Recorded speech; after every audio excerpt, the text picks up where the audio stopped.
Nama saya Aurelia Syafifa Nuridaya dengan NIM 2401030060.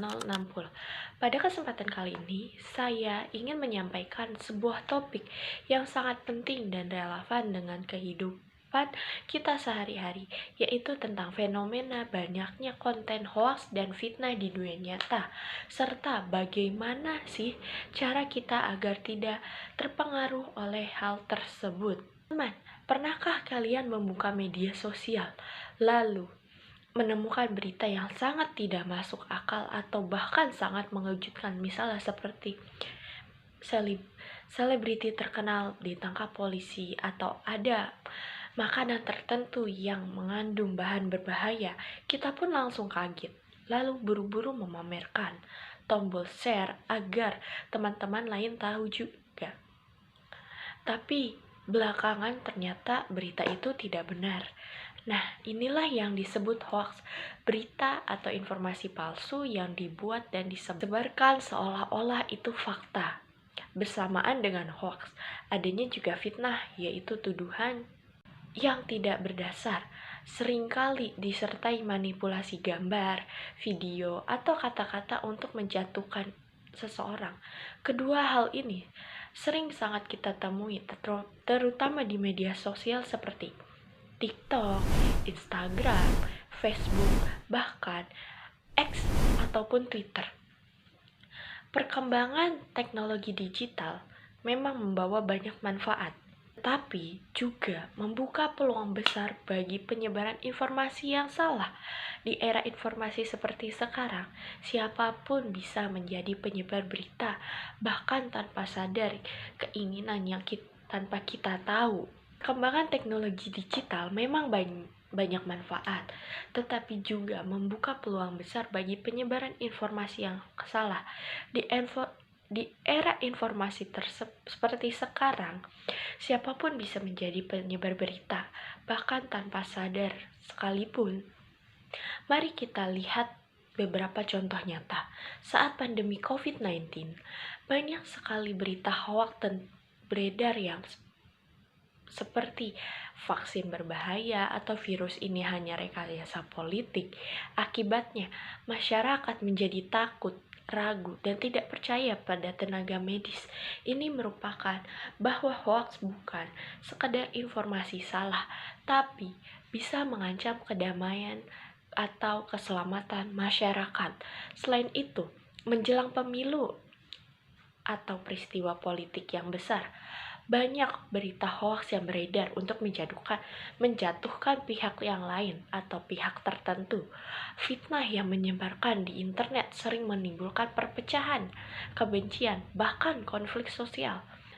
Di tingkat pribadi pun, hoaks bisa sangat menyakitkan.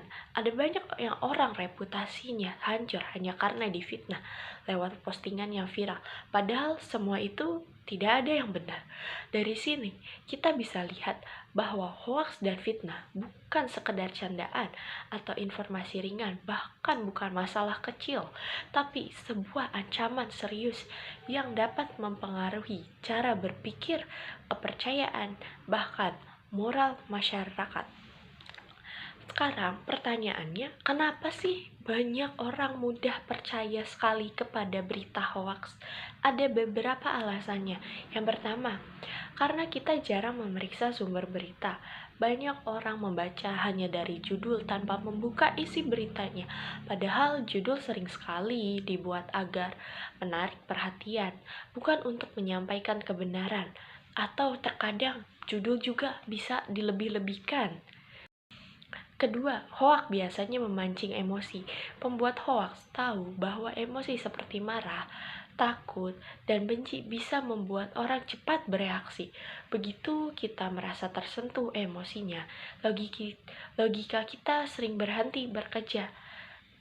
Yang ketiga, karena algoritma media sosial. Media sosial menyampaikan konten yang sesuai dengan minat kita. Akibatnya, kita hanya melihat informasi yang memperkuat pandangan kita sendiri, bukan yang menantangnya. Inilah yang disebut echo chamber, yaitu ruang gema informasi yang membuat kita semakin percaya atau yakin dengan apa yang sebenarnya belum tentu itu benar. Yang keempat, rendahnya literasi digital. Banyak orang belum terbiasa memverifikasi berita, belum tahu cara menggali tanda-tanda hoaks, dan belum paham dengan dampak juga yang ikut menyebarkan berita tersebut. Nah, sekarang mari kita bahas bagaimana agar kita tidak terpengaruh oleh hoaks dan fitnah di dunia maya.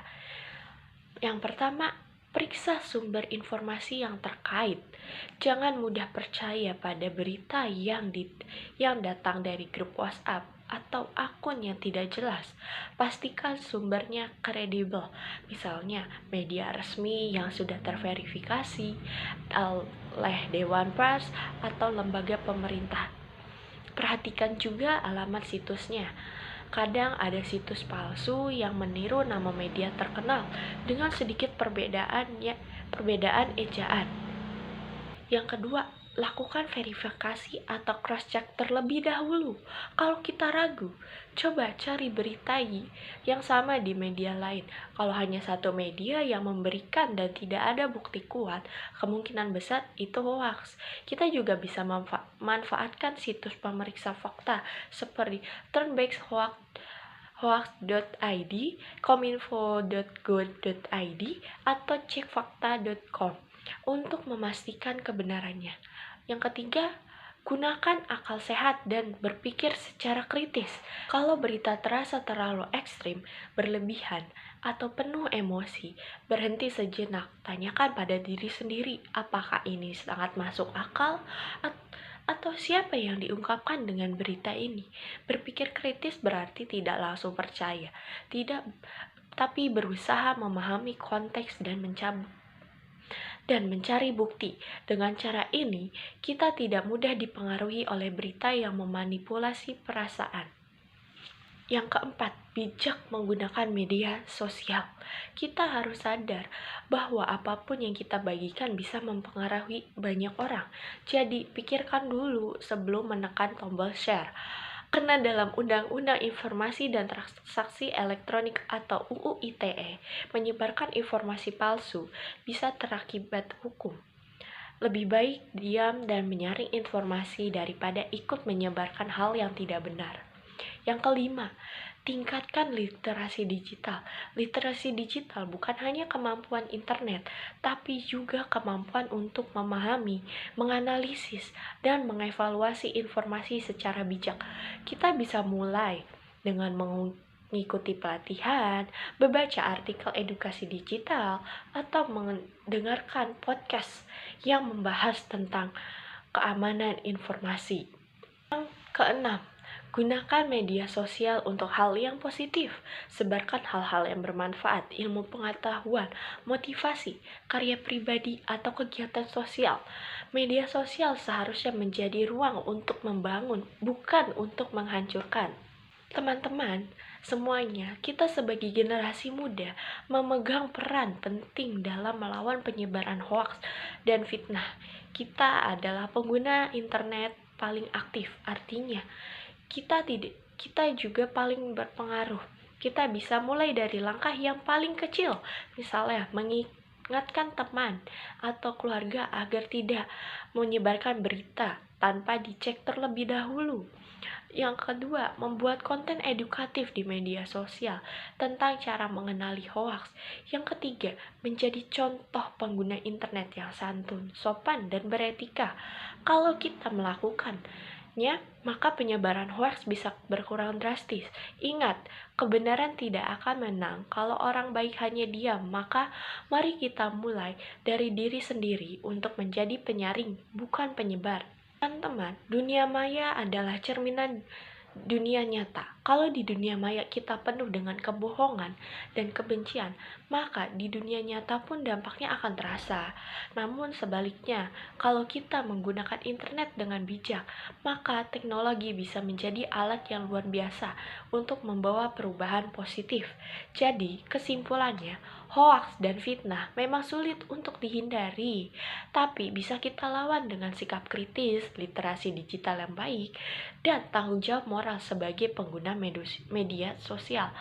Mari kita jadikan diri kita sebagai filter informasi, bukan corong penyebar berita palsu. Karena satu jempol bisa menyebarkan kebohongan, tapi satu kesadaran bisa menghentikan ribuan hoaks. Begitu saja penyampaian informasi saya tentang berita hoaks. Semoga apa yang saya sampaikan hari ini bisa menjadi pengingat untuk kita semua lebih berhati-hati dan lebih cerdas dan lebih bijak untuk di dunia kita. Sekian, terima kasih, dadah.